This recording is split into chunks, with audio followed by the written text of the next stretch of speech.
Put me down. Put me down right now, or I will scream so loud every person in this building will come running. The little girl was kicking. Hard.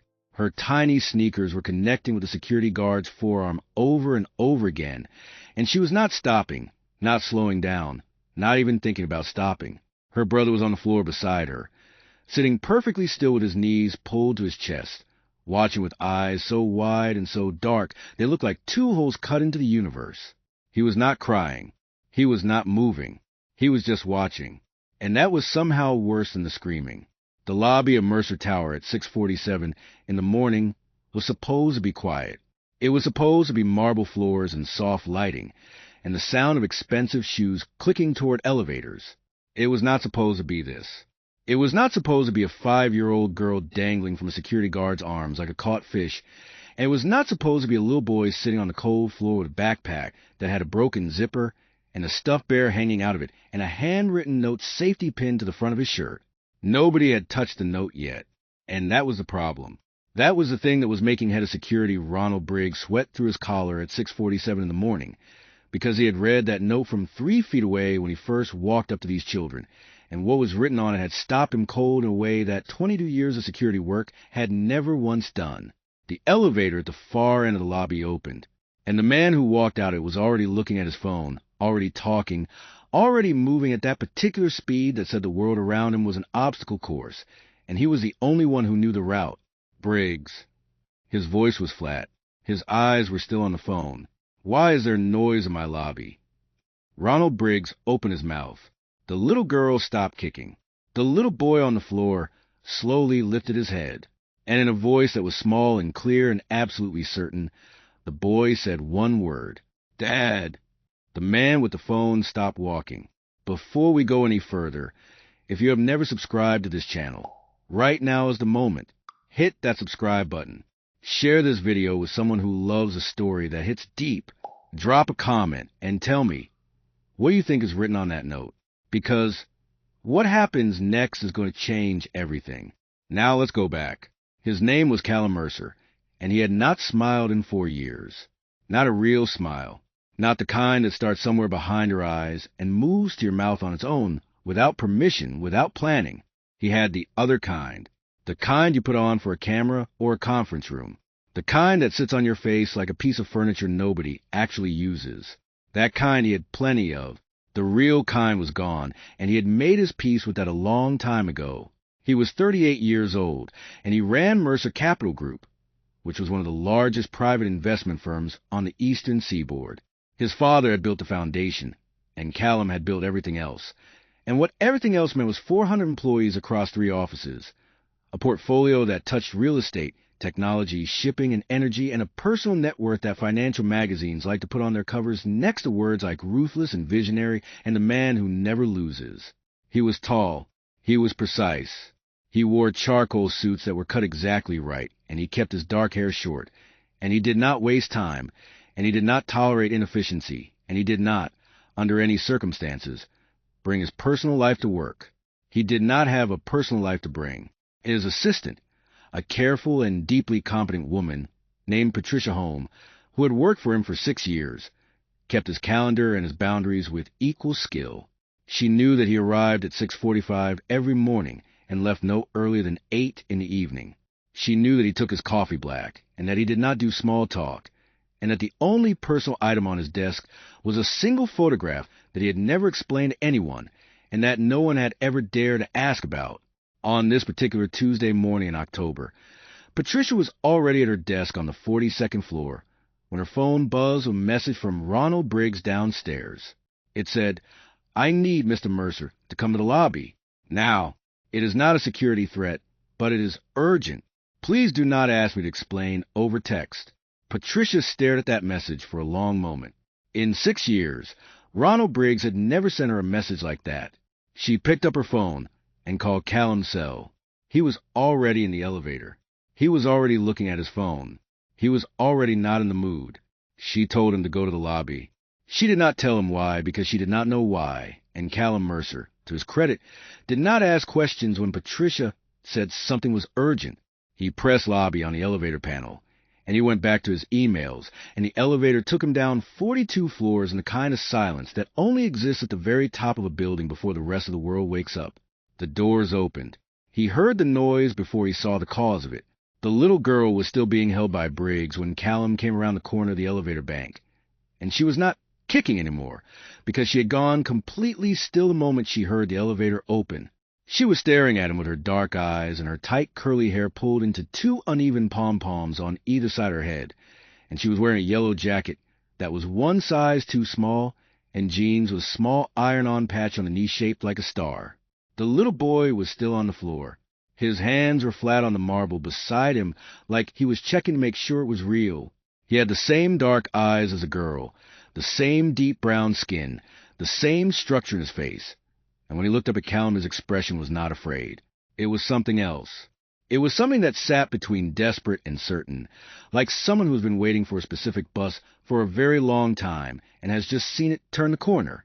He was the one who said it, Dad, and Callum Mercer, who had not stumbled in a boardroom in 15 years, who had delivered news that made grown men cry without his voice changing once, who had walked away from things most people could not imagine walking away from. Callum Mercer stopped moving.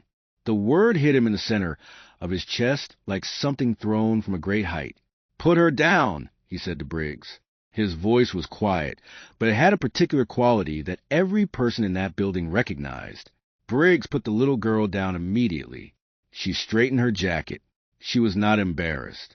She was furious. The boy got to his feet.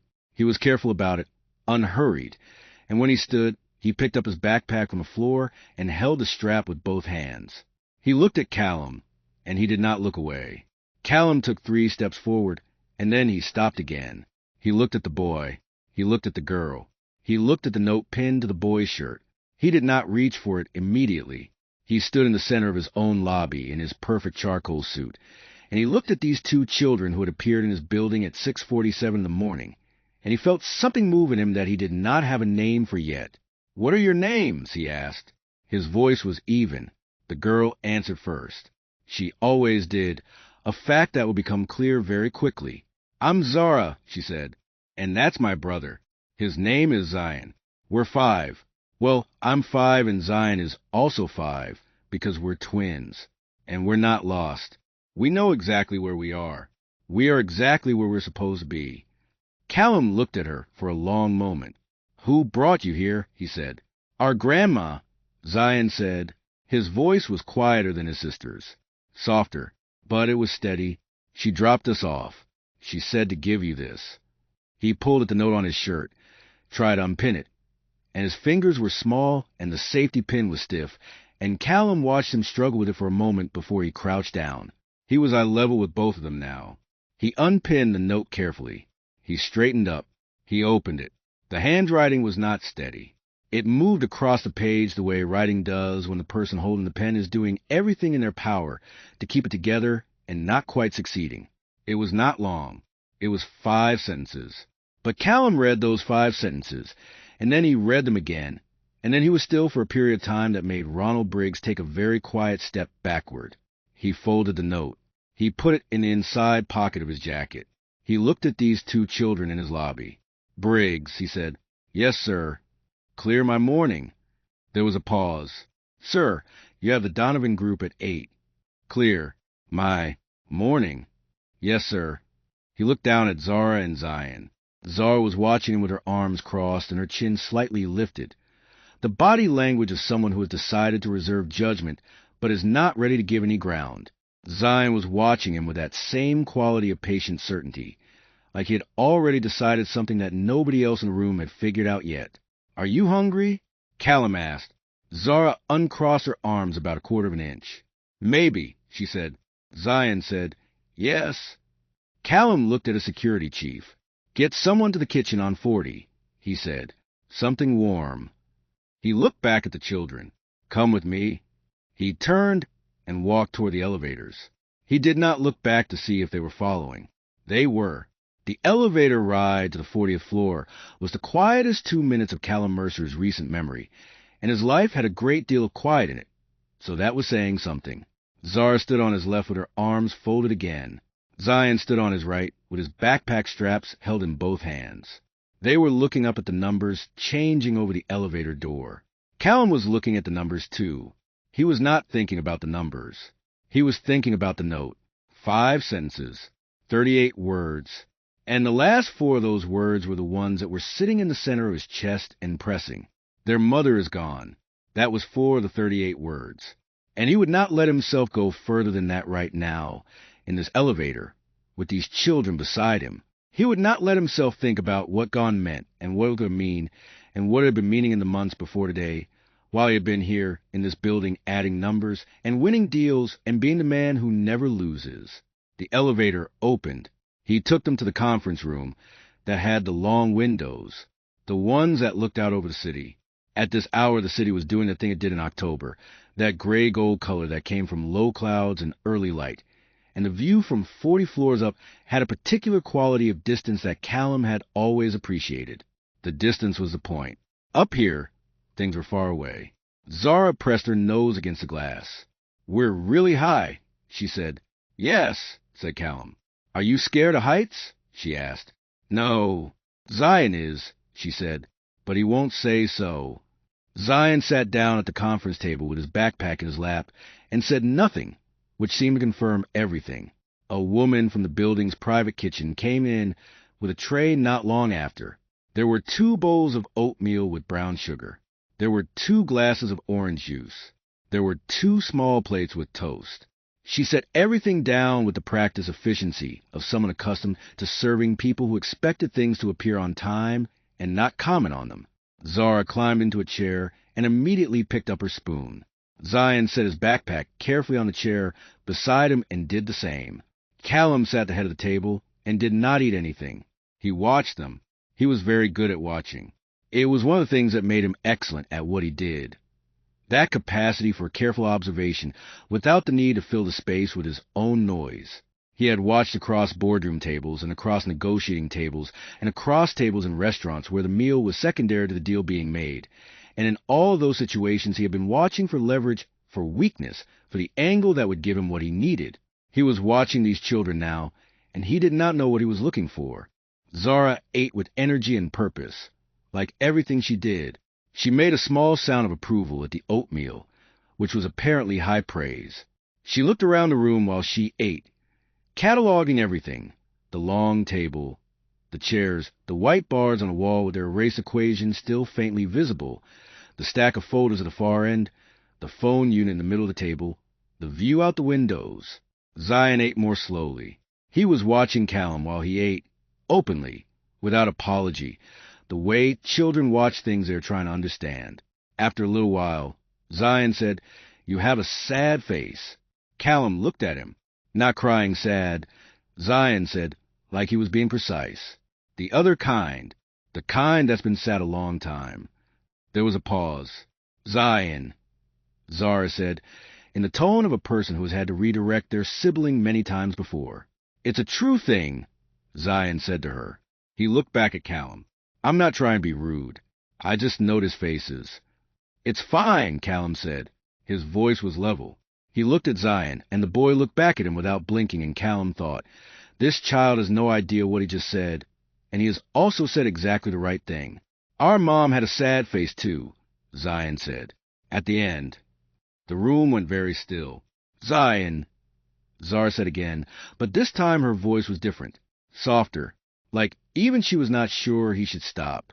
"She talked about you," Zion said to Callum. "Not all the time, but sometimes. At night, before bed. She would look at the photo, and she would talk a little bit." Callum was very still. "What photo?" he said. And his voice, for the first time that morning, was not entirely level. Zion reached into his backpack. He unzipped the front pocket, carefully, like it contained something breakable, and he reached in and pulled out a photograph, and he slid it across the conference table toward Callum. Callum did not pick it up right away. He looked at it from where it rested on the table. It was a photo of a woman. She was young in the photo, early 20s maybe, and she was laughing at something off camera, and her face was lit up in a way that happens when joy is not performed, when it just arrives and takes over without warning. She was beautiful. She had a quality that photographs sometimes captured and sometimes miss entirely. the quality of being fully present in a moment, of being all the way inside her own life. Callum reached out and picked it up. His hand was not entirely steady. He turned it over. On the back was a date, written in the same handwriting as a note, 6 years ago. And underneath the date, 2 words. Remember this. He set the photograph down. He did not set it face down. He left it face up on the table, and he looked at it for a moment that stretched out long and quiet and private in a way that felt wrong to witness and impossible to look away from. Then he stood up. "I'll be back in a few minutes," he said. "Stay here. Don't touch the phones." He walked out. He walked down the hall to his office, and he closed the door, and he stood in the middle of the room with his hands at his sides, and he breathed, carefully once, twice, 3 times, the way he had taught himself to breathe in the very worst moments, so that the worst moments did not take him somewhere he could not come back from. He took the note out of his inside pocket. He read it again. The handwriting was his mother's, and his mother's handwriting moved across that page and said these things, in order: Callum, these children were left in my care 8 months ago by a woman who could no longer care for them herself. She has since passed. Their names are Zara and Zion. Their last name, on their birth certificates, is Mercer. Their mother asked me to bring them to you when the time was right. The time is now. Callum Mercer stood in his office and looked at those words and did not let himself fall apart, because he was not built for falling apart, because every system inside him had been constructed across decades to hold rather than release, to contain rather than overflow. But something was happening, something that his systems had not anticipated, had no protocol for, had not built any walls against, because the woman in the photograph was someone he had known in a very specific time in his life, a time before the building and before the suits and before the 42nd floor, a time he had put away like a photograph in a drawer, like a chapter at the end of a book that you close and put on a shelf and do not take back down. Her name was Camille, and he had not thought about her in years. Or he had worked very hard at not thinking about her, which was a different thing, and he knew it was a different thing, and he had pretended it was the same, and now she was gone.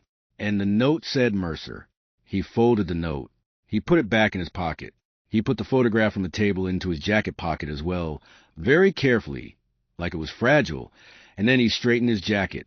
And he stood up straight, and he walked back down the hall to the conference room. They were both still at the table. Zara had finished her oatmeal and was drawing something on a legal pad she had found somewhere. Zion was sitting with his bear in his lap, stroking one of its ears, looking out at the city. Callum sat back down. "I need to make some phone calls," he said, "and then I need to understand some things. But right now I want you to understand something first." He looked at both of them. He waited until both of them were looking at him. "You are not going anywhere today. You are safe. Do you understand?" Zara looked at him with her dark, measuring eyes. "Are you to keep us?" she asked. The directness of it hit him, somewhere he had not expected. "I'm going to figure this out," he said. "That's not the same as yes," Zara said. "No," he said, "it's not." She seemed to consider whether this was acceptable. She apparently decided it was, marginally, because she went back to her drawing. Zion looked at him for a moment longer. "Okay," Zion said, quietly, like the word was a small bridge he was building. Callum nodded. He picked up his phone, and he called Patricia. "Cancel everything today," he said. "Everything." There was a pause on the line. "Callum," Patricia said, and the fact that she used his first name told him she understood this was not a normal request. "Is everything. Cancel it and call legal. I need Marcus Webb in my office by 9, not 9:15. 9. He hung up. He looked at Zara's drawing. She had drawn 3 figures, 2 small ones and 1 tall one. She had not labeled them, but she had given the tall one a very serious expression, which he gathered from context was meant to represent him. He looked at it for a moment. It was not entirely inaccurate. Marcus Webb arrived at 8:58, which was the closest he could get to 9 on 20 minutes' notice. And he was a careful, thorough attorney with 20 years in family law and estate matters who had handled sensitive situations for Callum before. He came in carrying a leather portfolio and the expression of a man who had been told very little and was prepared for a great deal. He was not prepared for this. Callum gave him the note. He gave him the photograph. He told him about the children in the conference room. He told him what he knew about the birth certificates, which was only what the note said, which was that the last name was Mercer. He told him almost nothing else, because almost nothing else was what he had. Marcus asked careful questions. He wrote things down. He asked about the grandmother, Callum's mother, Estelle Mercer, who had apparently been holding all this for 8 months, who had apparently made a decision about when to act without consulting her son, which was a very Estelle Mercer thing to do, and a thing that was going to result in a conversation that Callum was already not looking forward to. "We need the birth certificates," Marcus said. "We need to know the exact language, whether you're listed as a father, whether there's a father listed at all, and if it's you, whether there's a date that matches the timeline." "I understand," Callum said. "And we need to know about the mother's estate, if she passed without a will, without legal arrangements." "I understand," he said again. Marcus paused. He was looking at Callum the way thoughtful people look at other people when they are trying to gauge how much of what they're about to say is going to land. "Callum," he said, "do you believe it's possible?" There was a pause. "I believe the timeline is possible," Callum said. He said it carefully, like each word was a step on uncertain ground. "That's not what I asked." Another pause. "Yes," Callum said, "I believe it's possible." Marcus nodded. He closed his portfolio. "Then we need to go carefully, and we need to go quickly, and those two things are going to fight each other," he said. "And in the middle of all of it, those children are in your conference room, and someone needs to be responsible for them today and tomorrow and the day after that while we figure out what legally responsible means." "I'm aware," Callum said. "Are there other family members?" "On her side." "I don't know." "Friends? People who knew her, who knew the situation?" "I don't know." "Callum." "I said I don't know, Marcus. I'm going to call my mother. I'm going to get the information I need. That's the next step." He paused. "Get me everything you can on the legal side by end of day. The rest I'll handle." Marcus left. Callum sat at his desk for a moment and looked at the photograph again. Camille. He had met her 7 years ago at a benefit dinner that he had not wanted to attend. He had been 31. She had been 24. She worked for a nonprofit that provided legal aid to families in housing disputes, and she had been at the dinner because her organization was one of the evening's beneficiaries. And she had been at his table because the seating was alphabetical and Mercer came before Morant. And she had spent most of dinner arguing politely but persistently with a man on her other side about the long-term inefficiency of trickle-down philanthropy. He had not intended to be interested. He had been interested. They had talked until midnight. They had walked along the waterfront for an hour after that. She had called him out on 3 things within the first 2 hours. His habit of deflecting personal questions with professional answers, the way he listened without committing, and the fact that he was pretending to be less curious than he was. She had done it lightly, without malice, with a kind of warm precision that had been more disarming than any aggression could have been. He had called her the next day. They had 3 months together. 3 months that were not part of his plan, that did not fit his architecture or career first life later, that had the disorienting quality of something real in the middle of a lot of things that were constructed. He had not been ready for them. He had told himself he was too busy. He had told himself the timing was wrong. He had told himself things that, examined in the cold morning light of 42nd floor office 6 years later, were thin and transparent and a little bit shameful. He had ended it. She had accepted it with a dignity that he had not entirely deserved. And then she had disappeared from his horizon, and he had gone back to the building and the suits and the numbers and the deals and the not smiling, and he had called it moving forward because that was what he did with things that were supposed to be behind him. And she had been pregnant. She had been pregnant, and she had not told him, and that was a fact that sat in 2 places inside him at once, in the place that understood why, because he had given her every reason to believe he was not the kind of man who stayed, and in the place that ached with the pure absence of all these years, all this time, all the moments that had happened without him in them. Twins. She had been carrying twins. He thought about the photo. Her laughing face. Remember this. He thought about the boy in the conference room, saying, at the end. He picked up the phone and called his mother. Estelle Mercer answered on the second ring, which meant she was expecting his call, which meant she had been waiting for Briggs to tell her the children had arrived, which meant this had been planned in a way that made something flare in Callum's chest that was adjacent to anger but more complicated. "Callum," she said. Her voice was careful and warm and entirely unrepentant. Mom. His voice was not angry. It was that particular controlled flatness that in their family meant considerably more than anger. We need to talk. I know. Why didn't you tell me? A pause. Because Camille asked me not to, Estelle said. Not until she was sure about what she wanted. Not until she had the chance to do things the way she needed to do them. Another pause. She was a private person, Callum. She was very private, and she had her reasons for the choices she made. She had my children. Yes. For 5 years. Yes. And she didn't, and you didn't. She came to me 18 months ago, Estelle said. Her voice had shifted into something different. Something that was holding grief the way old hands hold old things, with a practiced grip that is also, underneath, tender. She was already sick. She didn't come right away because she wasn't sure she was going to. She kept hoping things would turn around. But when she understood they weren't going to, she came to me. She wanted someone to know. Someone from your side. She wanted there to be a bridge. Callum was silent. She was extraordinary, Estelle said quietly. The children are extraordinary. I've been with them quite a bit these past months. She moved closer to me when she got very ill, so I could be there, so I could help. I was with her at the end. A breath. I wanted to tell you so many times, but I had made her a promise, and I kept it until I could keep it no longer. She never told the children. She told them what they needed to know to get here safely. She gave Zion the photograph. She gave him your address, the building. She told Zion to say your name, and she made him practice it. A brief pause that held something almost unbearable in it. She made him practice, Callum. Say Mercer, Zion. Practice it so you don't forget. He's been practicing for months. Callum was standing at his window now. He was looking at the city the way he did not usually allow himself to look at it, like it was a thing full of lives rather than a thing full of systems. What do I do? He said. It was a thing he had not said out loud in an extremely long time. What she asked you to do, Estelle said. Be their father. The words sat in the air between them. That's not something I don't know how to.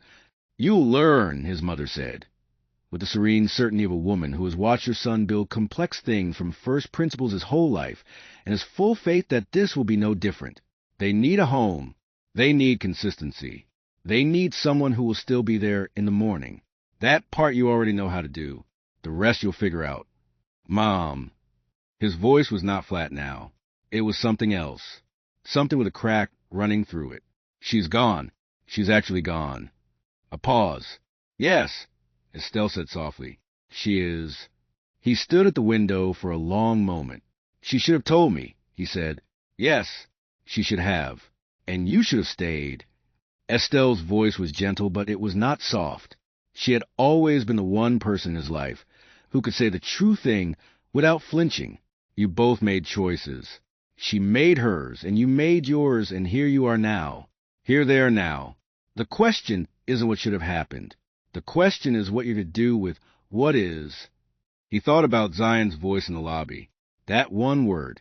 He thought about Zara's drawing. 3 figures. The tall one with a serious face. He thought about a woman laughing in a photograph with the whole city bright behind her. I'm going to need help, he said. I know, Estelle said. I'll be there tomorrow. He hung up. He stood at the window for another long moment. Then he straightened his jacket and went back to the conference room. When he walked in, Zara had gotten up from the table and was standing on a chair against the far wall, trying to reach a framed architectural drawing that hung on the wall above her head. Zion was watching her from a seat with the expression of someone who has been through this before and knows how it ends. What are you doing? Callum said. Looking at this picture, Zara said, completely unruffled by the fact that she was standing on conference room furniture. It's a building. Is it this building? It's a development we built outside Philadelphia. Get down. She got down, unhurried, with the bearing of someone who was descending of her own free will and not in response to any particular instruction. Do you build buildings? She asked. I invest in them. And other things. So you have a lot of money, she said. Zion made a small sound beside her that might have been an attempt to intervene. That's a private question, Callum said. It's not a private answer, Zara said. Everybody knows.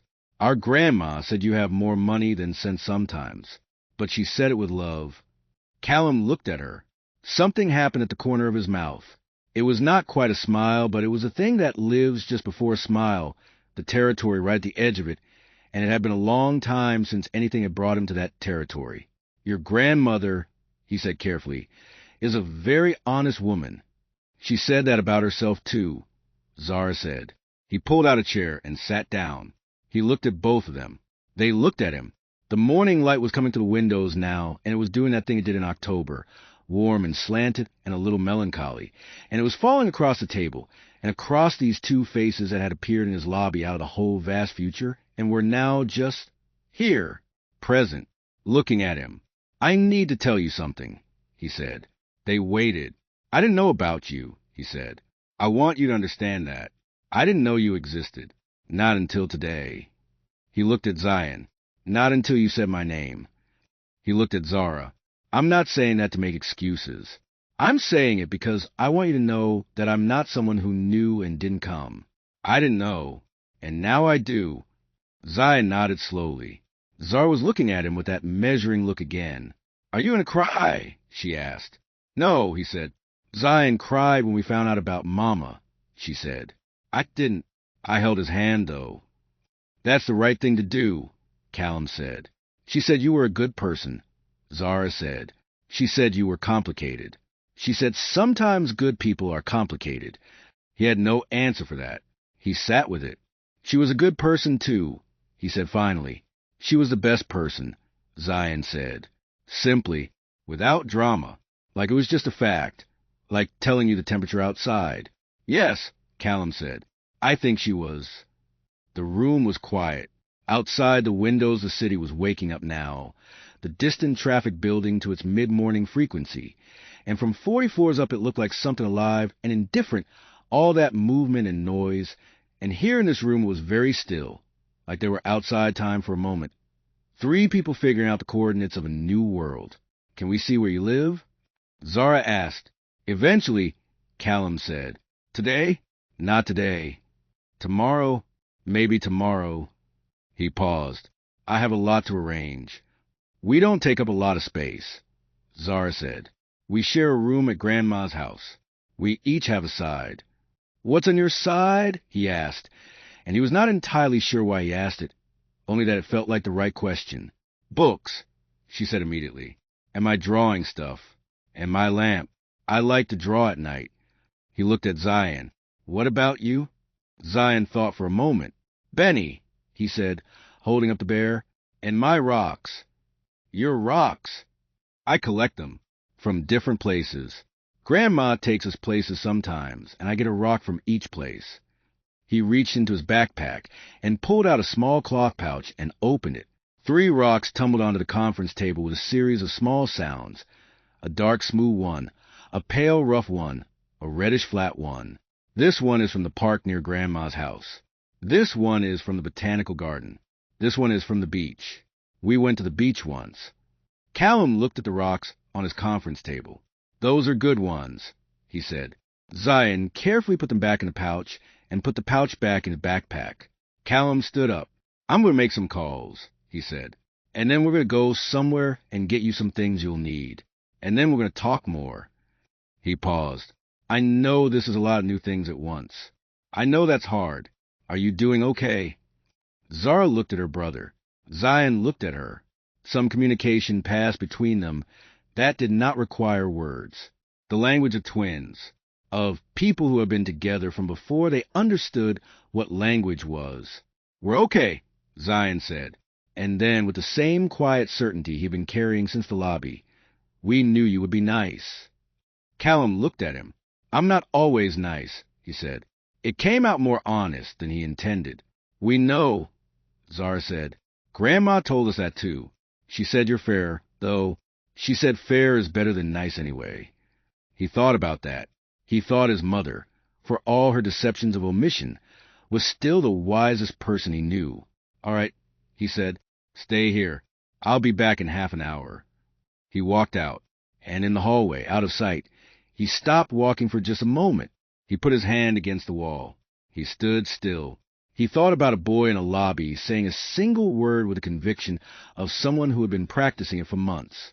He thought about that word. He breathed. Then he went to make his calls. Patricia Holm had worked for Callum Mercer for 6 years, and she had believed, with reasonable confidence, that she had seen most of what there was to see from him. She had seen him close deals that other people walked away from. She had seen him hold rooms full of people who outranked him and say things that nobody in the room wanted to hear and say them without apology. She had seen him work when he was sick and work when he was tired and work on days that she had known, privately, must have been very hard for reasons he never shared with her. She had not seen him ask for help very often.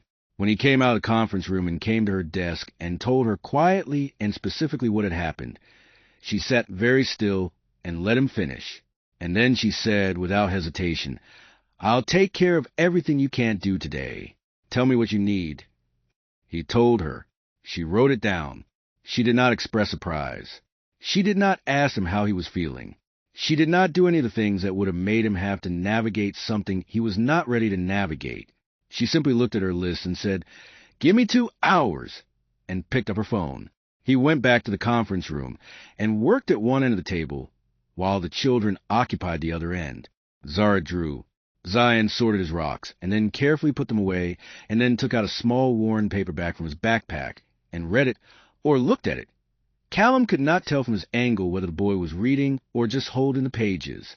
The book was a collection of short illustrated stories for children, and the spine was creased with use.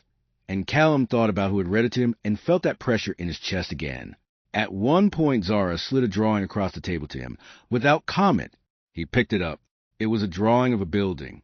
It had many windows and a very tall front door and a person standing outside it who was very small compared to the building.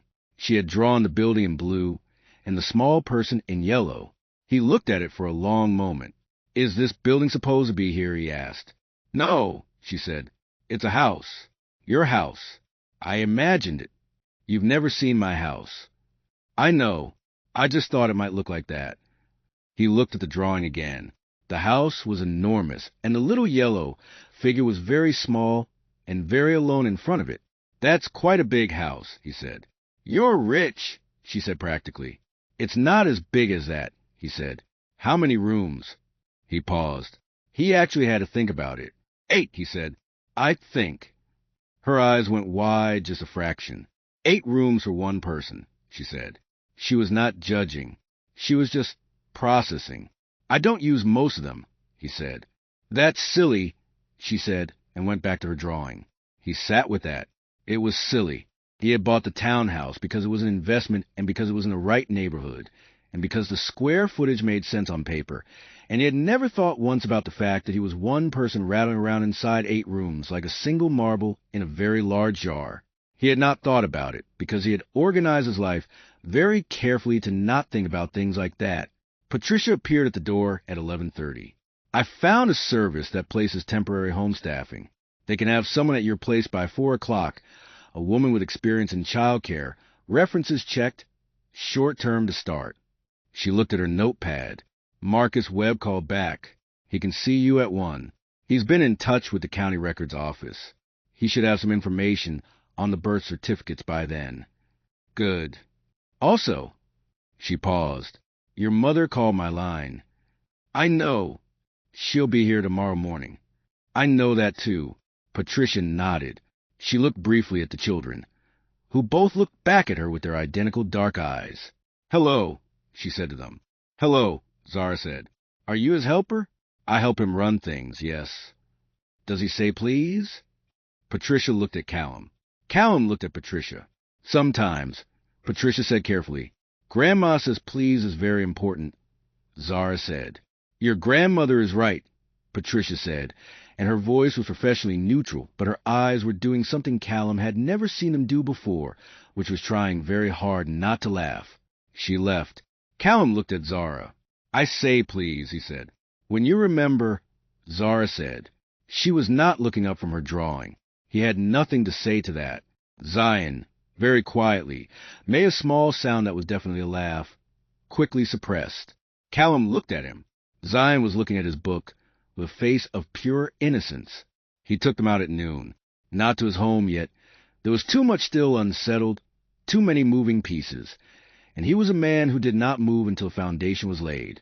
But he took them out because the conference room had begun to feel too much like a waiting room, and children did not belong in waiting rooms. And because when he looked at them that morning and asked if they were okay, he had been asking, but he had also been checking, cataloging, and what he had seen was two children who were doing the thing children do when they are carrying something very heavy. They were performing fine in order to protect the adults around them from having to deal with the truth of not fine. He recognized the performance because he had been doing a version of it his entire adult life. He took them to the park 3 blocks from the building. It was a weekday morning in October, and the park was not crowded. Some dog walkers, a few nannies with younger children, a pair of elderly men playing chess at a concrete table near the fountain. The trees were all their October colors, the leaves loose and drifting, the air carrying that smell of turned earth and cooling things that meant a season was ending. Zara ran immediately. There was no particular destination. She just ran the way children do when they've been sitting still too long, and their bodies need to prove to them that movement is still an option. She ran, and then she stopped and looked at a pigeon with intense focus, and then ran again. Her yellow jacket was a bright flag in the gray-gold air. Zion walked beside Callum. His bear was in his backpack now, zipped improperly. His hands were in his jacket pockets, and he walked with that particular quality he had. Measured, unhurried, considering. They walked for a bit without talking. Then Zion said, "Did you love her?" Callum kept walking. The question was not accusatory. It was not searching. It was the question of someone who has already done a lot of thinking about something and is trying to place the last piece. "Yes," Callum said, "in the way I knew how to at the time." Zion thought about that. "She said you were afraid," he said. "Of what?" She didn't say of what, just afraid. Callum kept walking. He thought he knew what she meant. He had known for a long time what she meant, in the place in himself where he allowed true things to be kept. He was afraid of exactly what had happened. Exactly the way the ground of your life could shift when you let someone fully in. When you let yourself fully in, when the distance went away and what was left was just the raw fact of being present with another person and having that matter. He had been afraid of that, and so he had left. And look, she was brave, Callum said. "Yes," Zion said immediately. "Like that one was easy." "Braver than me?" Callum said. He was not sure why he was saying this to a 5-year-old, except that it was true, and the boy was asking true things, and it seemed right to answer in kind. Zion considered. "You can be brave now, though," he said. "You're still here." Callum looked down at him. This child, this small, precise, old-souled child who had sat on a cold marble lobby floor at 6:40 in the morning and waited with the patience of someone who knew that what he was waiting for was worth the wait.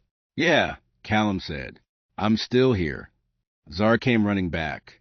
"There's a dog over there," she announced. "A big one. Can I pet it?" "Only if the owner says yes," Callum said. She was already running toward the owner. He watched her go. He thought, she is exactly like her mother. That energy, that absolute certainty that the world is there to be engaged with, that every stranger is a conversation, and every space is hers to inhabit. He had loved that about Camille.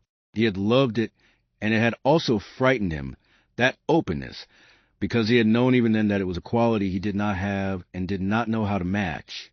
The dog turned out to be a golden retriever named Biscuit, and Zara declared it the best dog in New York, possibly the entire country. And the owner, an older woman in a green coat who seemed delighted by this, agreed that Biscuit was in fact a very good dog. Zion walked over and petted the dog too, more carefully than his sister, running his hand along the dog's back once, and then stepping back satisfied, as if it confirmed a hypothesis. Callum stood slightly back and watched them both.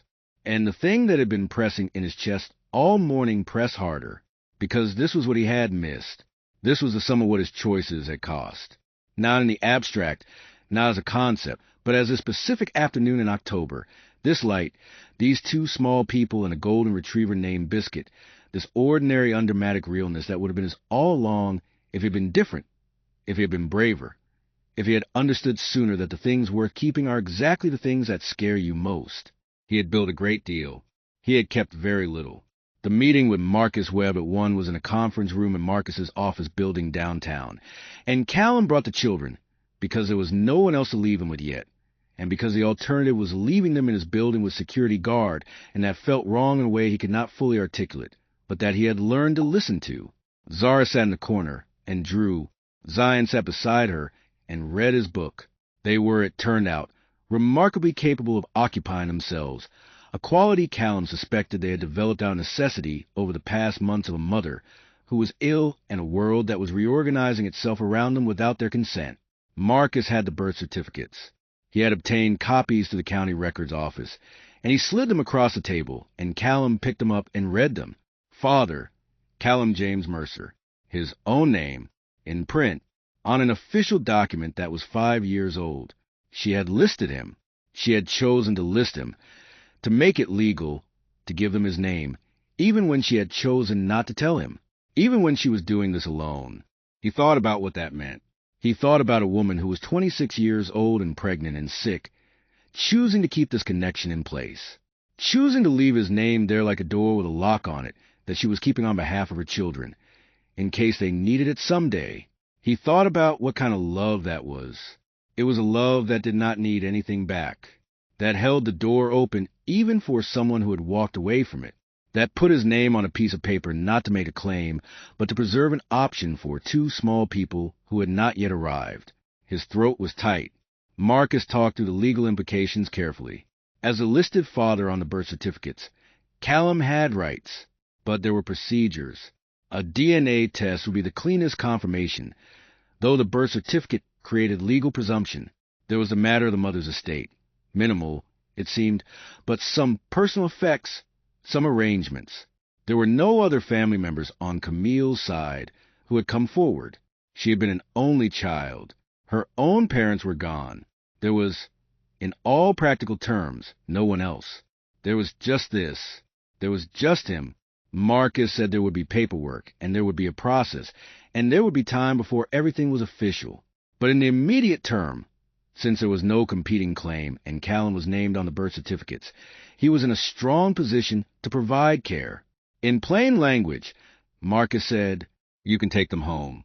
Legally and practically, you are the parent. The process will take time, but the foundation is there." Callum nodded. He looked across the conference room at his children. He let himself say that word, even just inside his own head. His children. Zara was drawing.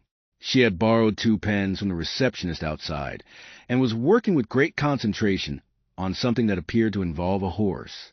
Zion had looked up from his book and was watching Callum and Marcus with those dark, careful eyes, not anxious, just observing, taking everything in and organizing it into the private architecture he was always building.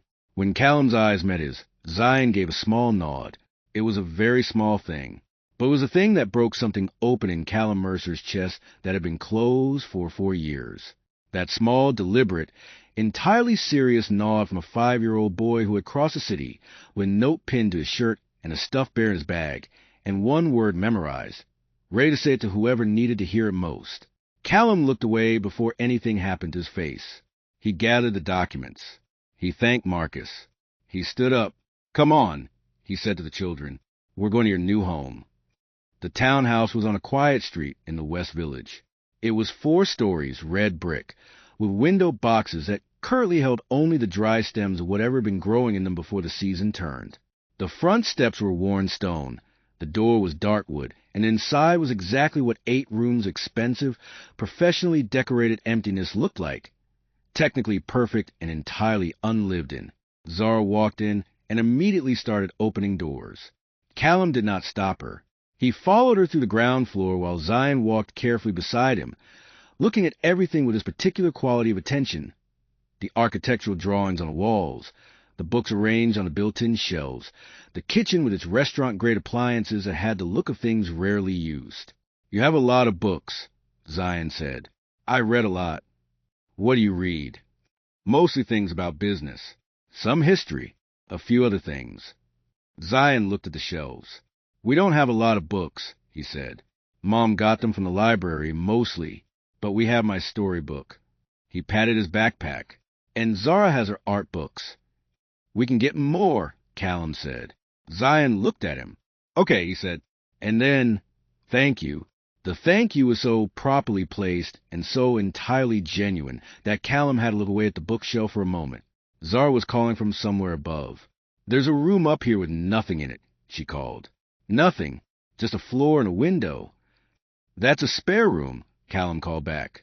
She appeared at the top of the stairs. Can it be our room? He looked up at her. There are 2 spare rooms on that floor, he said. There's one on each side of the bathroom. She considered this. Can we have the one with the bigger window? Which window is bigger? She disappeared back down the hall. A series of footsteps. A pause. Then this one, with the tree outside. He thought about what she had said in the conference room. I like to draw at night.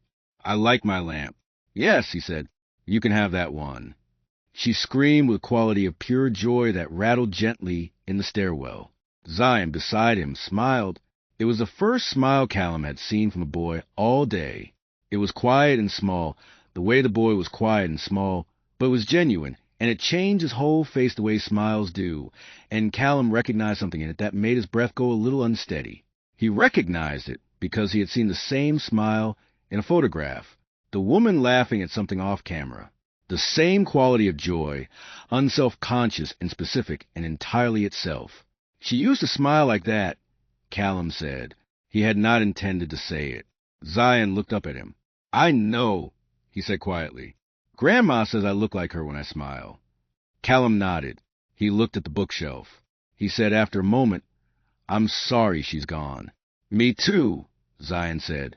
They stood there for a moment, man and boy, in the entry hall of a house that was too big and not yet a home, while from somewhere upstairs Zara made another sound of discovery that echoed through all the empty rooms. The townhouse was on a quiet street in the West Village. It was 4 stories red brick, with window boxes that currently held only the dry stems of whatever had been growing in them before the season turned. The front steps were worn stone. The door was dark wood, and inside was exactly what 8 rooms' expensive, professionally decorated emptiness looked like, technically perfect and entirely unlived in. Zara walked in and immediately started opening doors. Callum did not stop her. He followed her to the ground floor while Zion walked carefully beside him, looking at everything with a particular quality of attention. The architectural drawings on the walls, the books arranged on the built-in shelves, the kitchen with its restaurant-grade appliances that had the look of things rarely used. You have a lot of books, Zion said. I read a lot. What do you read? Mostly things about business. Some history. A few other things. Zion looked at the shelves. We don't have a lot of books, he said. Mom got them from the library, mostly, but we have my storybook. He patted his backpack. And Zara has her art books. We can get more, Callum said. Zion looked at him. Okay, he said. And then, thank you. The thank you was so properly placed and so entirely genuine that Callum had to look away at the bookshelf for a moment. Zara was calling from somewhere above. There's a room up here with nothing in it, she called. Nothing. Just a floor and a window.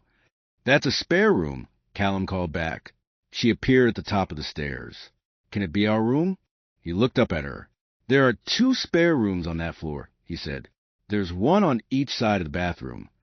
She considered this. Can we have the one with the bigger window? Which window is bigger? She disappeared back down the hall. A series of footsteps. A pause. Then this one, with the tree outside. He thought about what she had said in the conference room. I like to draw at night. I like my lamp. Yes, he said.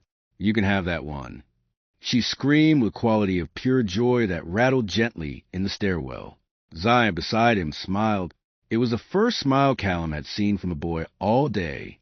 It was quiet and small, the way the boy was quiet and small, but was genuine, and it changed his whole face the way smiles do, and Callum recognized something in it that made his breath go a little unsteady. He recognized it because he had seen the same smile in a photograph, the woman laughing at something off camera. The same quality of joy, unself-conscious and specific and entirely itself. She used to smile like that, Callum said. He had not intended to say it. Zion looked up at him. I know, he said quietly. Grandma says I look like her when I smile. Callum nodded. He looked at the bookshelf. He said after a moment, I'm sorry she's gone. Me too, Zion said. They stood there for a moment, man and boy, in the entry hall of a house that was too big and not yet a home, while from somewhere upstairs Zara made another sound discovery that echoed through all the empty rooms. The townhouse was on a quiet street in the West Village. It was 4 stories, red brick, with window boxes that currently held only the dry stems of whatever had been growing in them before the season turned. The front steps were worn stone. The door was dark wood, and inside was exactly what 8 rooms of expensive, professionally decorated emptiness looked like. Technically perfect and entirely unlived in. Zara walked in and immediately started opening doors. Callum did not stop her. He followed her through the ground floor, while Zion walked carefully beside him, looking at everything with his particular quality of attention. The architectural drawings on the walls, the books arranged on the built-in shelves, the kitchen with its restaurant-grade appliances that had the look of things rarely used. You have a lot of books, Zion said. I read a lot. What do you read? Mostly things about business, some history, a few other things. Zion looked at the shelves. We don't have a lot of books, he said. Mom got them from the library, mostly, but we have my storybook. He patted his backpack. And Zara has her art books. We can get more, Callum said. Zion looked at him. Okay, he said. And then, thank you. The thank you was so properly placed and so entirely genuine that Callum had to look away at the bookshelf for a moment. Zara was calling from somewhere above. There's a room up here with nothing in it, she called. Nothing, just a floor and a window. That's a spare room, Callum called back. She appeared at the top of the stairs. Can it be our room? He looked up at her. There are 2 spare rooms on that floor, he said. There's one on each side of the bathroom. She considered this. Can we have the one with the bigger window? Which window is bigger? She disappeared back down the hall. A series of footsteps. A pause. Then this one, with the tree outside. He thought about what she had said in the conference room. I like to draw at night. I like my lamp. Yes, he said. You can have that one. She screamed with quality of pure joy that rattled gently in the stairwell. Zion, beside him, smiled. It was the first smile Callum had seen from a boy all day. It was quiet and small, the way the boy was quiet and small, but it was genuine, and it changed his whole face the way smiles do, and Callum recognized something in it that made his breath go a little unsteady.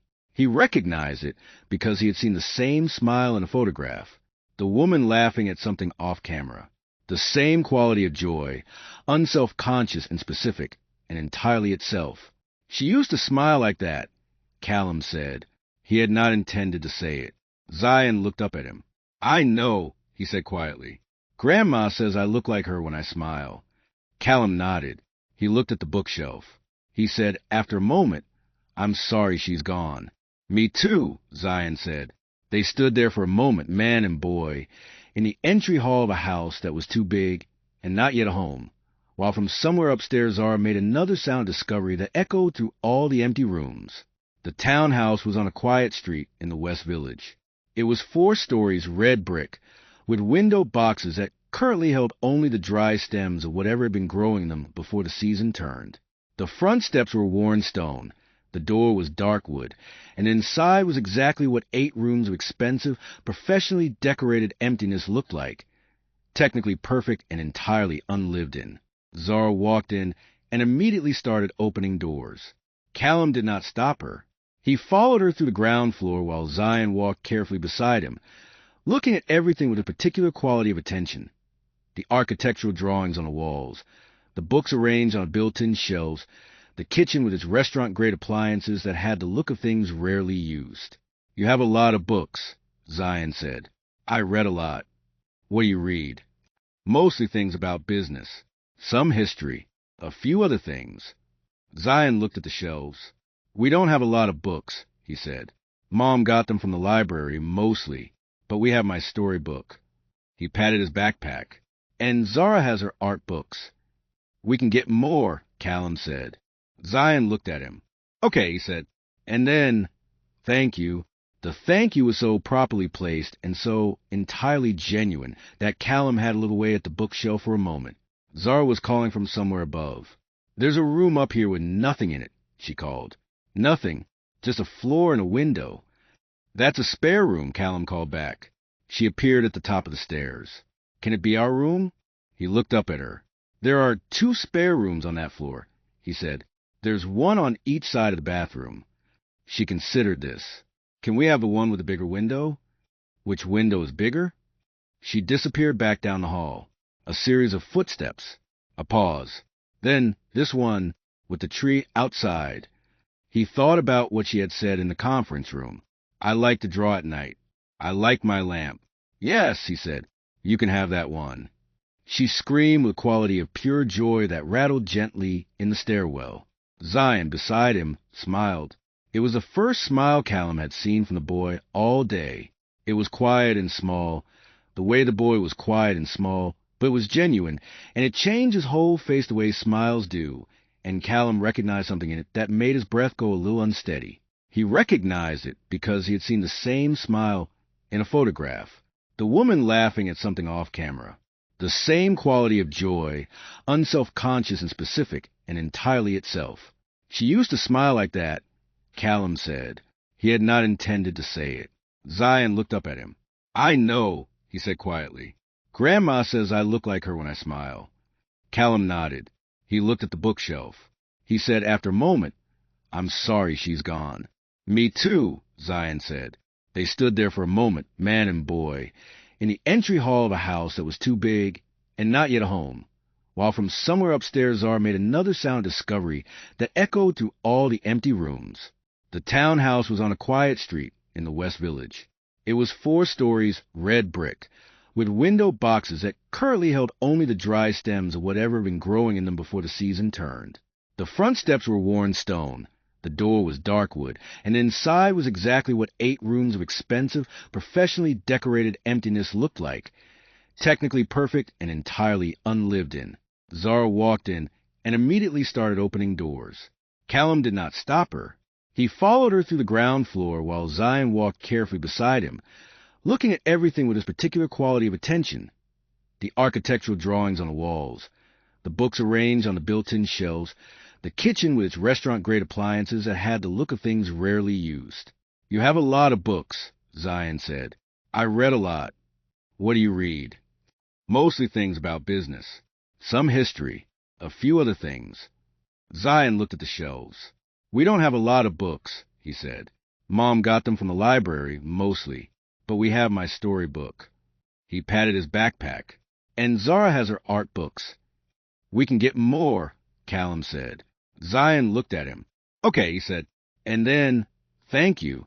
The thank you was so properly placed and so entirely genuine that Callum had to look away at the bookshelf for a moment. Zara was calling from somewhere above. There's a room up here with nothing in it, she called. Nothing. Just a floor and a window. That's a spare room, Callum called back. She appeared at the top of the stairs. Can it be our room? He looked up at her. There are 2 spare rooms on that floor, he said. There's one on each side of the bathroom. She considered this. Can we have the one with the bigger window? Which window is bigger? She disappeared back down the hall. A series of footsteps. A pause. Then this one with the tree outside. He thought about what she had said in the conference room. I like to draw at night. I like my lamp. Yes, he said. You can have that one. She screamed with a quality of pure joy that rattled gently in the stairwell. Zion, beside him, smiled. It was the first smile Callum had seen from the boy all day. It was quiet and small, the way the boy was quiet and small, but it was genuine, and it changed his whole face the way smiles do, and Callum recognized something in it that made his breath go a little unsteady. He recognized it because he had seen the same smile in a photograph. The woman laughing at something off camera. The same quality of joy, unself-conscious and specific, and entirely itself. She used to smile like that, Callum said. He had not intended to say it. Zion looked up at him. I know, he said quietly. Grandma says I look like her when I smile. Callum nodded. He looked at the bookshelf.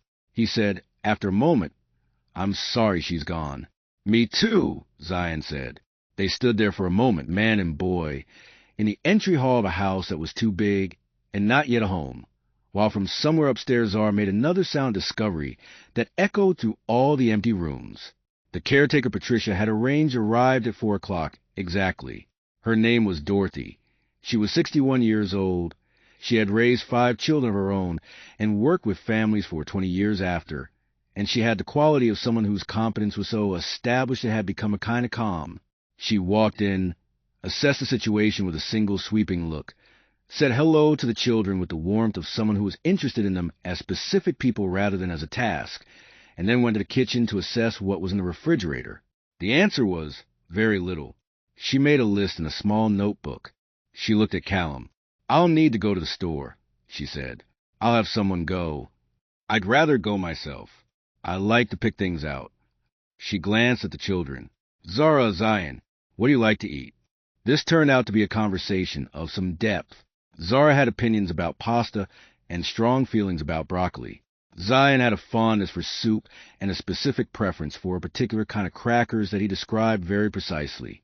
Dorothy wrote it all down with the air of someone taking a deposition. She left the shop. Callum sat down at the kitchen table and looked at his phone. There were 42 messages he had not answered. There were 3 calls from board members. There was a message from the Donovan group that had been canceled this morning that would need rescheduling.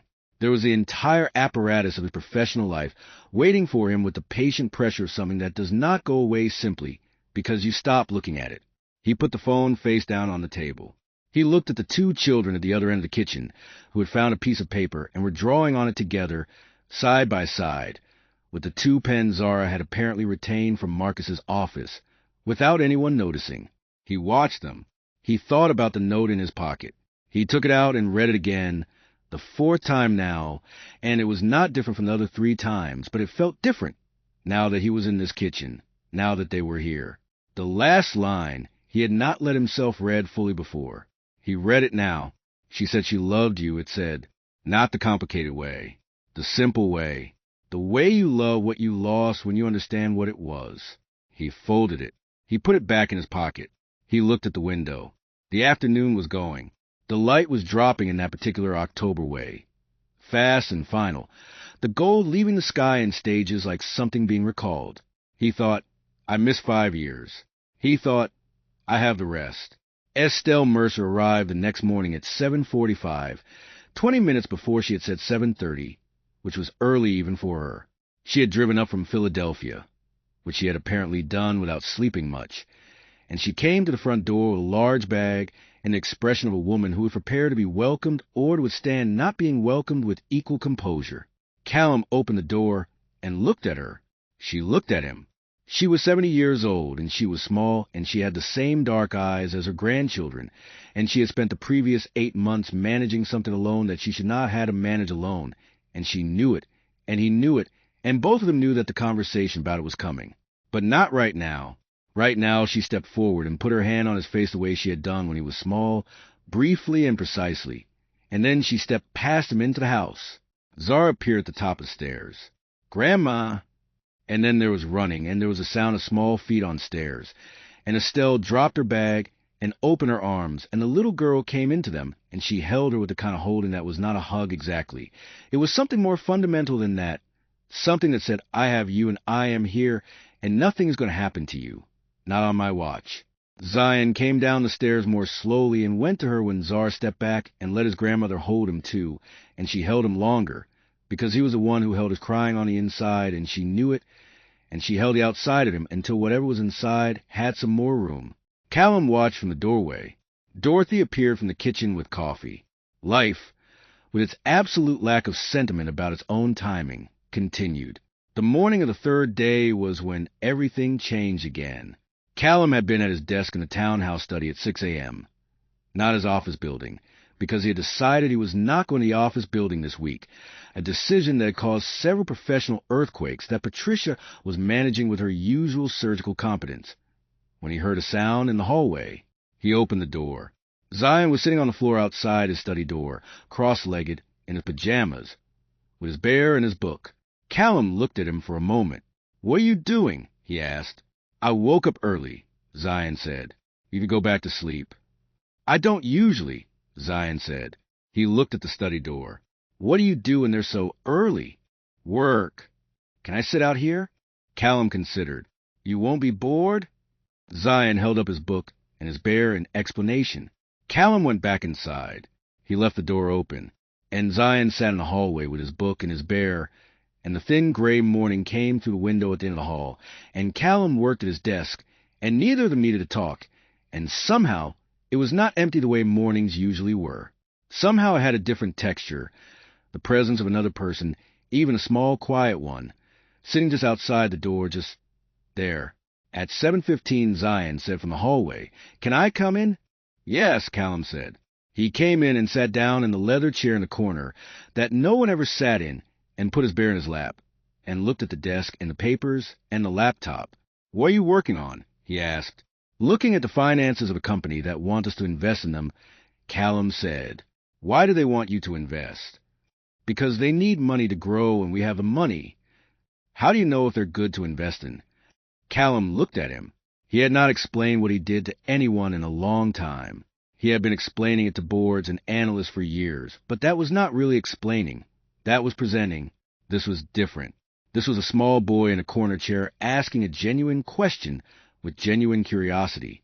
"I look at the numbers," he said, "whether they're making money, whether they're growing, whether the people running it know what they're doing. And if they're good, you say yes?" "If the numbers say yes, I say yes." Zion thought about this. "Do the numbers always tell the truth?" he asked. Callum paused. "Not always," he said. "People can make numbers say things they don't really mean. That's the part that takes the most experience. Reading what's behind the numbers. Like reading behind what people say." Zion said, "Exactly like that." Zion nodded, like this confirmed something. "Mama was good at that," he said. "Reading behind what people say. She always knew when Zara wasn't telling the whole truth.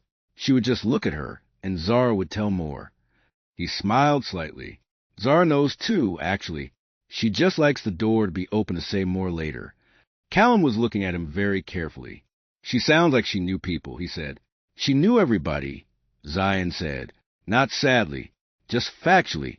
That was her whole job. She helped people with their houses. When they needed help, she knew how to talk to them so they weren't scared anymore." He looked out the window. "She said everyone has a story, and if you don't know the story, you don't know the person. She said don't skip the story." He looked at Callum. "She said that about you too. She said she had never heard the whole story, and she wished she had." Callum set down his pen.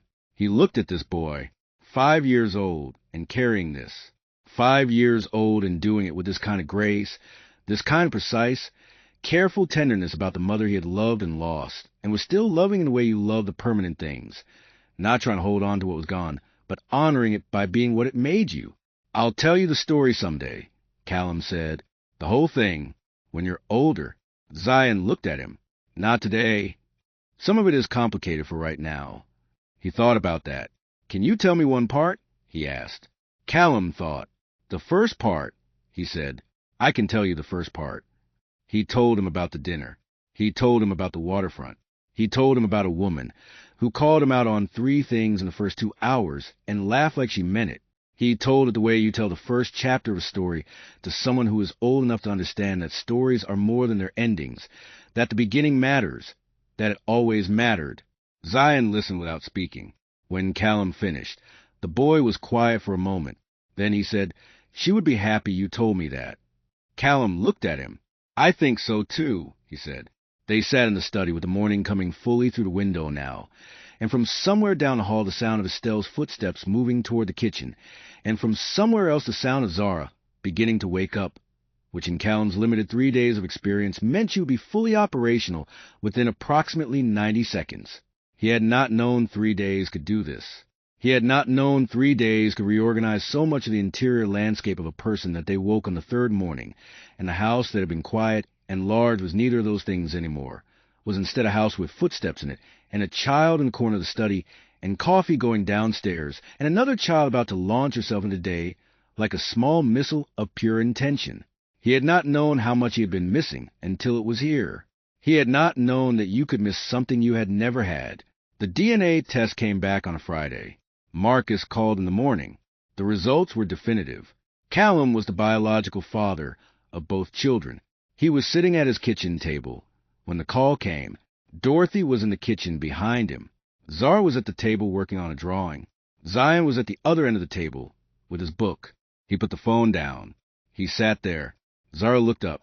"Was that good news or bad news?" she asked. He looked at her. "Good news," he said. "What kind?" He thought about how to say it. "The kind that makes things official," he said. "The kind that means you're mine legally for certain and nobody can change that." She stared at him. He waited. Something moved across her face that he had not seen on it before. Something younger than the confident, direct, slightly imperious quality she wore most of the time. Something that was underneath all that. Something that had been waiting for this specific piece of information. Her lip did the thing that lips do when they are trying not to do what they are about to do. She did not cry. She was Zara. Crying was a thing she did only in private. He had already learned this. But her voice, when she spoke, was smaller than usual. "We're yours," she said. "You're mine," he said. "Yes." She looked at Zion. Zion looked back at her. And then Zion did something Callum had not expected. He set down his book. He got up from his chair. He walked around the table. And he stood beside Callum. And he put his small hand on Callum's arm, very gently, and he stood there. That was all. He just stood there. And Callum put his hand over the boy's hand, and they sat there like that for a moment, man and child, and outside the window the city went on being itself, and the morning went on being itself, and everything was the way it was, imperfect and irreversible and full of the particular beauty that only comes from things that have cost something. Zara put down her pen and came around the table, and pushed herself under Callum's other arm, and tucked herself against his side, with the force of a small person who has decided that this is where she is, and is not going to be argued out of it. He put his arm around her. He sat between them. The kitchen was warm. 3 weeks later, on a Sunday when the city had gone October all the way, the last of the leaves coming down in the sky, that particular shade of pale blue that belongs only to late autumn, Callum took them to the park. Not for any particular reason.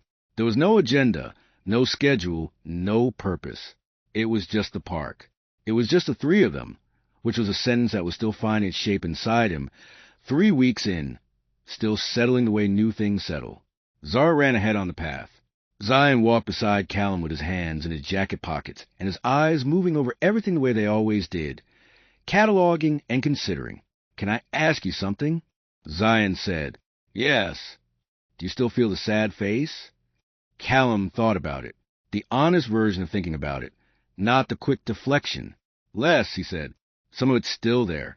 The kind that's there because of things you can't undo. But less." Zion nodded. "That kind doesn't go all the way away," he said. "Mama said that. She said you keep some of it always because it means the thing that happened was real and it mattered." Callum looked down at him. "She was very wise," he said. "Yeah," Zion said. "She was the smartest person I ever knew. But you're probably the second." Callum said, "I don't know if that's true. I've been watching you for 3 weeks." Zion said, "I think it is." Callum almost smiled. Up ahead, Zara had found something on the ground that was apparently fascinating, because she had stopped and crouched down and was examining it with intense focus. "Zion," she called, "come look." He jogged ahead.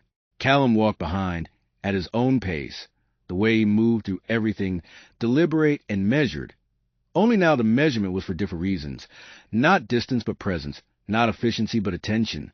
He watched them crouch together, over whatever they had found. Zara pointing, Zion looking, the two of them in their October jackets, their heads together, the shorthand of twins at work, this language that existed between them that predated language, that went back to before either of them knew the world they had been born into. He thought about the lobby. 6:47 in the morning. A note pinned to a shirt. A boy who had practiced one word. He thought about what it takes to walk into uncertainty with that kind of faith. He thought, she gave them that. She gave them the courage to come to someone who had walked away and believe he was worth arriving at. He pulled the photograph from his jacket pocket. He had been carrying it every day. He looked at her laughing face, at the city bright behind her, at the date on the back. Remember this. He would remember it the way it deserved to be remembered. Not as a loss or a failure or a chapter he closed too early, but as a beginning of something that had taken an unconventional route to its destination, had gone the long way around, had arrived 3 weeks ago in a marble lobby with a safety pin and a stuffed bear and the absolute unshakable certainty of two small people who knew something he had not yet figured out, that he was worth showing up for, that it was not too late, that there was still something here worth building. He put the photograph away. He walked toward his children in the park. That night, after Dorothy had made soup and crackers, after Stella had read to them and Zara had finally agreed to be lights out, after the house had settled into its nighttime sounds, the particular creak of the third stair, the heat starting up in the old pipes, the way the window in the upstairs hallway moved slightly when the wind came up, Callum stood outside their door and listened. They were talking. He could not hear the words, just the murmur of it, low and continuous, the way they talked at night when they thought the adults were not close enough to hear, the language between them, the inventory of the day, the processing of a new life in a new house with a person who was learning every single day how to be the thing they needed him to be. He stood there longer than he intended to. Then he went downstairs to the kitchen table, and he sat down, and he took out a piece of paper, and he wrote a letter to Camille. He had not planned to do it. He did not know if he would ever send it anywhere or show it to anyone, or whether it was a letter in any conventional sense at all. He just needed to write it. He wrote about the lobby. He wrote about the note and the photograph and the look on Zion's face when he said the word. He wrote about the park and the soup and the rocks and the bear named Benny and the draw of the house with the small yellow figure in front of it. He wrote, "You were right about the things you told them. You were right about the things you gave them. You built two extraordinary people in 5 years while you were carrying things I should have been there to carry with you. And the fact of that is something I will live with for the rest of my life. And I'm not going to pretend otherwise or construct a frame around it that makes it easier to look at."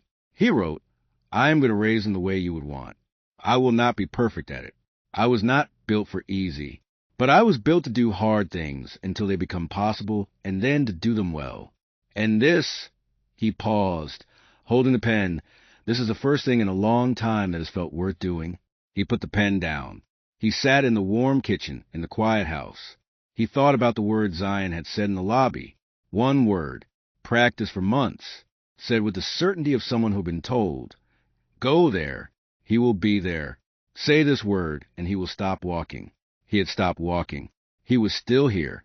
2 months passed. The legal process moved through its careful procedures, and the procedures reached their conclusion.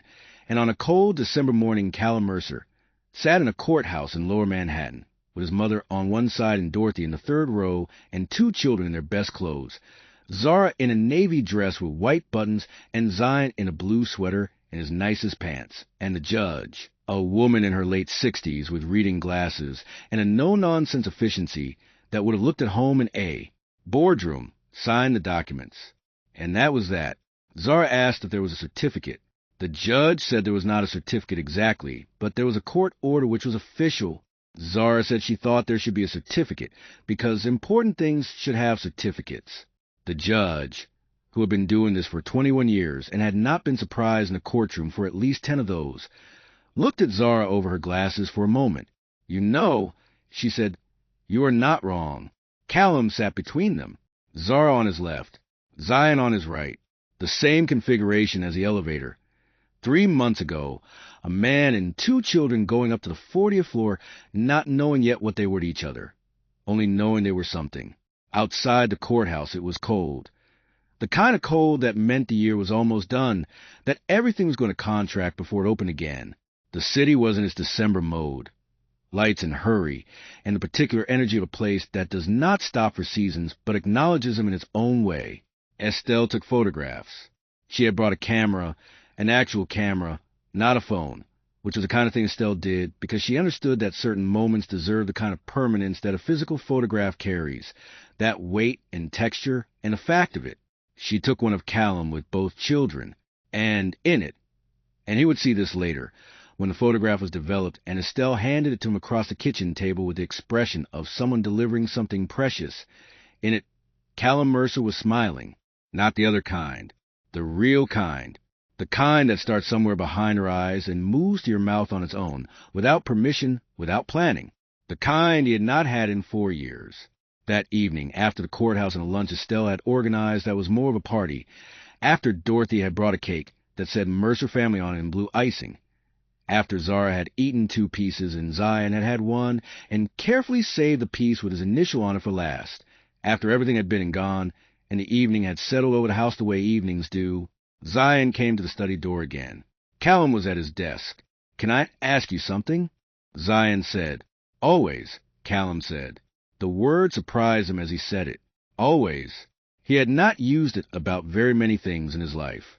It was a word he had been careful with because it was the kind of word that created obligations he had not trusted himself to keep. He was finding he wanted to keep this one. "Do you think she knows?" Zion asked. He did not need to say who. Callum was quiet for a moment. "Yes," he said. "I think she knows." Zion considered this. "I talk to her sometimes," he said. "At night. Zara thinks I'm asleep, but I'm not. I tell her what happened in the day." "What did you tell her today?" He thought about it. "That we have a last name now," he said. "We always had it, but now it's on everything.